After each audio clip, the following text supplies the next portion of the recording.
আমরা লিডার পেয়েছিলাম কিন্তু মাশরাফিকে। দলটা আমাদের, তামিম সাকিব আমাদের ছিল। আমাদের যে পরিকল্পনা আছে, এই পরিকল্পনা কোনো একটা জায়গায় যে মুখ থুবড়ে যায় ব্যক্তিগত কোন্দল এবং ব্যক্তিগত ইগোর কারণে। কিন্তু যতটুকু তারা নিজেদের নিয়ে চিন্তিত, নিজেদের গোছানো নিয়ে চিন্তিত, একটা শেপে আসা নিয়ে চিন্তিত, তার থেকে কিন্তু মাহমুদুল্লাহ রিয়াদ অচল। রিয়াদকে দিয়ে আর চলে না। বাংলাদেশ দলে রিয়াদের চেয়ে ভালো ক্রিকেটার কতজনই তো আছেন। এমন কত কথাই হয়েছে বিশ্বকাপের আগে, অথচ সেই রিয়াদই এখন দলের সবচেয়ে কার্যকরী ক্রিকেটার। আসসালামু আলাইকুম সুপ্রিয় দর্শক বন্ধুরা, বর্তমান সময়ে বাংলাদেশ ক্রিকেট টিমকে ঘিরে যেভাবে আলোচনা এবং সমালোচনার মধ্য দিয়ে বয়ে যাচ্ছে, যা হয়তো গত 10 বছরও এমন আলোচনা এবং সমালোচনার মুখে বাংলাদেশ ক্রিকেট টিম পড়েনি। এবং সেই সাথে যখন মাশরাফি বিন মুর্তজা এবং তামিম ইকবালরা একসাথে মাঠে নেমেতো, তখন মনে হতো বাংলাদেশ ক্রিকেট টিম একটা পরাশক্তি নিয়ে মাঠে নামছে। কিন্তু এবার যে বাংলাদেশের অস্তিত্ব হারা হয়ে উঠেছে, এবার সেই সকল বিষয় নিয়ে বিশ্লেষকরা এমন কিছু আলোচনা সমালোচনা করে যাচ্ছেন, যা এটাই সত্য। দর্শক বন্ধুরা, বর্তমান সময়ে বাংলাদেশ ক্রিকেট টিমের যে খারাপ পারফরমেন্স সৃষ্টি হয়েছে, তা আলোচনা এবং সমালোচনায় জন্ম দিয়ে যাচ্ছে। দর্শক বন্ধুরা, এবার ইন্ডিয়ার সাথে মাঠে নামার আগে বেশ কিছু বিষয় নিয়ে প্রশ্ন উঠেছে বাংলাদেশ টিমকে ঘিরে। তো দর্শক বন্ধুরা, চলুন আমরা দেখে নেই ইন্ডিয়ার সাথে মাঠে নামার আগে কি হতে যাচ্ছে বাংলাদেশ ক্রিকেট টিমকে ঘিরে। অবশ্যই ধৈর্য সহকারে পুরো ভিডিওটি দেখবেন, তাহলে এই সকল বিষয়গুলি পরিপূর্ণ আমরা বুঝতে লিডার পারবেন। পেয়েছিলাম কিন্তু মাশরাফিকে। দলটা আমাদের, তামিম সাকিব আমাদের ছিল। আমাদের যে পরিকল্পনা আছে, এই পরিকল্পনা কোনো একটা জায়গায় যে মুখ থুবড়ে যায় ব্যক্তিগত কোন্দল এবং ব্যক্তিগত ইগোর কারণে। সাকিব আল হাসান তো বলেই গেছেন যে ওয়ার্ল্ড কাপের পরে তিনি ক্যাপ্টেন্সিটাই আর করবেন না। সেক্ষেত্রে সেটার ইম্প্যাক্টও কি দলের ভেতরে পড়ে কিনা, যে একজন ক্যাপ্টেন তার তার দলটাকে নিয়ে তার লম্বা সময়ের কোনো ভিশন নাই এবং সেই দল নিয়ে তিনি বিশ্বকাপ খেলতে গেছেন।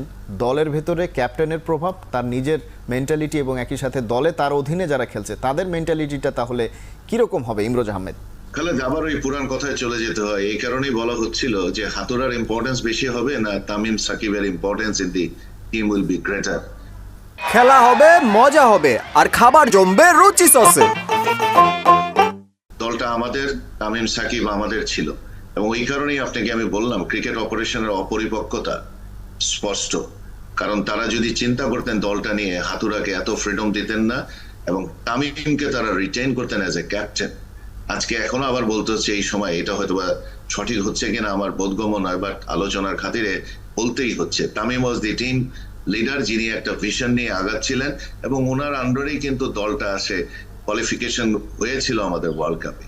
তাকে যে কোনো রকম ভাবেই হোক, বিভিন্ন অজুহাতে তাকে ছেড়ে দিলাম, আমরা মেকশিফট ক্যাপ্টেন করলাম। সাকিব কি যোগ্য না? অবশ্যই যোগ্য একজন ক্যাপ্টেন, বাট ওনাকেও এই দায়িত্বটা নেওয়ার পর ওনার গুছিয়ে নেওয়ার সময় লাগে এবং দায়িত্ব নিলে এই যে কথাটা মঞ্জুর বলছিলেন, যে শ্রীলঙ্কান টিম ক্যাপ্টেন যেরকম বলছিলেন যে এগুলো আসলে টিম বাই, একটা খেলা বাই খেলা যদি একজন প্ল্যান করেন, he cannot be a good captain. আমরা লিডার পেয়েছিলাম কিন্তু মাশরাফিকে। 2015 থেকে যখন সে লিডিং করা শুরু করেছিলেন, তার যতই আঘাতপ্রাপ্ত থাকতেন, তারপরেও কিন্তু his presence in the field make some difference এবং তখনই কিন্তু উত্থানটা হয়েছে আমাদের দলের। সেই রকমটাই তামিম কিন্তু তার স্থলাভিষিক্ত হওয়ার পরে তখন তামিমও শুরু করেছিলেন, কিন্তু সেই জায়গাটা হয় নাই। আমরা কিন্তু টিম ক্যাপ্টেন পরিবর্তন করেছি মোমেনকে যখন টেস্ট খেলায়, সেখানেও আমরা কোনো ফলাফল পাই নাই, বিকজ এটা এক রাত্রে ক্রিকেট খেলা, সব সেটেল হয়ে যাবে। That is not the way cricket is played. এবং এই কারণেই বলবো আমাদের যে পরিকল্পনা আছে, এই পরিকল্পনা কোনো একটা জায়গায় যে মুখ থুবড়ে যায় ব্যক্তিগত কোন্দল এবং ব্যক্তিগত ইগোর কারণে, সেই জায়গাটাই হচ্ছে। আর ভারতের মুখোমুখি যখন হয়, ওয়ানডেতে পার্টিকুলারলি যখন বাংলাদেশ ভারত মুখোমুখি হয়, তখন আসলে আমাদের স্বপ্নটা অনেক বেশি বিস্তৃত থাকে, প্রসারিত থাকে। এটার পেছনে অনেক ব্যাকগ্রাউন্ড রয়েছে। বাংলাদেশ ভারতের এগেনস্টে ট্রিমেন্ডাস কিছু ঐতিহাসিক কিছু জয় পেয়েছিল নানা সময়। 2007 ওয়ার্ল্ড কাপের কথা যদি বলি, যে বিশ্বকাপে ভারত আসলে খুবই বাজে ক্রিকেট খেলেছিল এবং তাদের সেই কুফাটা ধরিয়ে দিয়েছিল কিন্তু বাংলাদেশি। তামিম ইকবাল দারুণ একটা নক খেলেছিলেন ওপেনিং এ নেমে। সেই তামিম ইকবাল এবারে বিশ্বকাপে নেই, সেটা তার প্রথম বিশ্বকাপ ছিল। এটা হতে পারতো তামিম ইকবালের শেষ বিশ্বকাপ। তামিম ইকবালকে গুটি করে রাখা হয়নি, দাবা খেলে রাখা হয়নি। সেই ম্যাচে মাশরাফি বিন মুর্তজা 4 উইকেট পেয়েছিলেন, he was the man of the match. বাংলাদেশের সাথে ভারত পেরে ওঠেনি। এরপর ইয়ার্স আফটার ইয়ার্স বাংলাদেশ ভারতের যত মুখোমুখি লড়াই হয়েছে, কিছু না কিছু রসদ ছিল।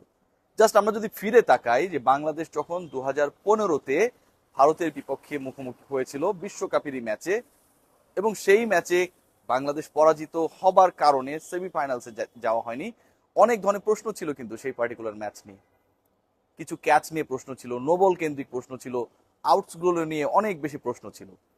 ভারতের বিপক্ষে বাংলাদেশ যখন খেলেছে সবশেষ টি-20 ওয়ার্ল্ড কাপে এডিলেইডে, লিটন কুমার দাস যে ক্রিকেটটা খেলেছিলেন, যেভাবে ভয় ধরিয়ে দিয়েছিলেন, বাংলাদেশ যেভাবে এগিয়ে যাচ্ছিল ভারতকে হারানোর পথে সেই ম্যাচে যেভাবে ওয়েট আউটফিল্ডে বাংলাদেশকে খেলতে নামতে বাধ্য করা হয়েছিল, কে এটার পেছনে ছিল সেই আলোচনা আমরা না করি, সেটাও কিন্তু একটা বড় বিতর্ক। বাংলাদেশের সাথে যখনই টিম ইন্ডিয়ার খেলা হয় তখন বিতর্ক সঙ্গী হয়, এবং আইসিসি ইভেন্টসে এই খেলাগুলো যখন হয় তখন বিতর্ক আরো বেশি হয়। আরো একটা আইসিসি ইভেন্টস, আরো একটা match coming, loading, and 19th Bangladesh পুনেতে এখানটাই যখন মুখোমুখি হবে। মাহমুদুল্লাহ রিয়াদ অচল, রিয়াদকে দিয়ে আর চলে না। বাংলাদেশ দলে রিয়াদের চেয়ে ভালো ক্রিকেটার কতজনই তো আছেন, এমন কত কথাই হয়েছে বিশ্বকাপের আগে। অথচ সেই রিয়াদই এখন দলের সবচেয়ে কার্যকরী ক্রিকেটার। তিনি চোট আক্রান্ত হন না, গণমাধ্যমে এসে ছিচকাদনে কথাও বলেন না, থাকে না কারো প্রতি বিন্দুমাত্র অভিযোগ। নীরবেই নিজের মতো নিজের অবস্থান প্রমাণের জন্য লড়াই করে যাচ্ছেন। দল সফল হোক বা না হোক, সেই লড়াইয়ে ভীষণভাবে সফল হচ্ছেন মাহমুদুল্লাহ রিয়াদ। বিশ্বকাপে বাংলাদেশের হয়ে প্রথম ও দ্বিতীয় শতক হাঁকানো এই ব্যাটার যেন রীতিমতো ছেলে খেলার শিকার হচ্ছিলেন। 2011 বিশ্বকাপে ইংল্যান্ডের বিপক্ষে টেল এন্ডারদের নিয়ে জয়, 15 বিশ্বকাপে ইংল্যান্ড ও নিউজিল্যান্ডের বিপক্ষে সেঞ্চুরি, চ্যাম্পিয়ন্স ট্রফিতে 33 রানে 4 উইকেট পড়ার পর সাকিবকে সাথে নিয়ে সেঞ্চুরি করে ম্যাচ জেতানো, দলকে তোলা সেমিফাইনালে।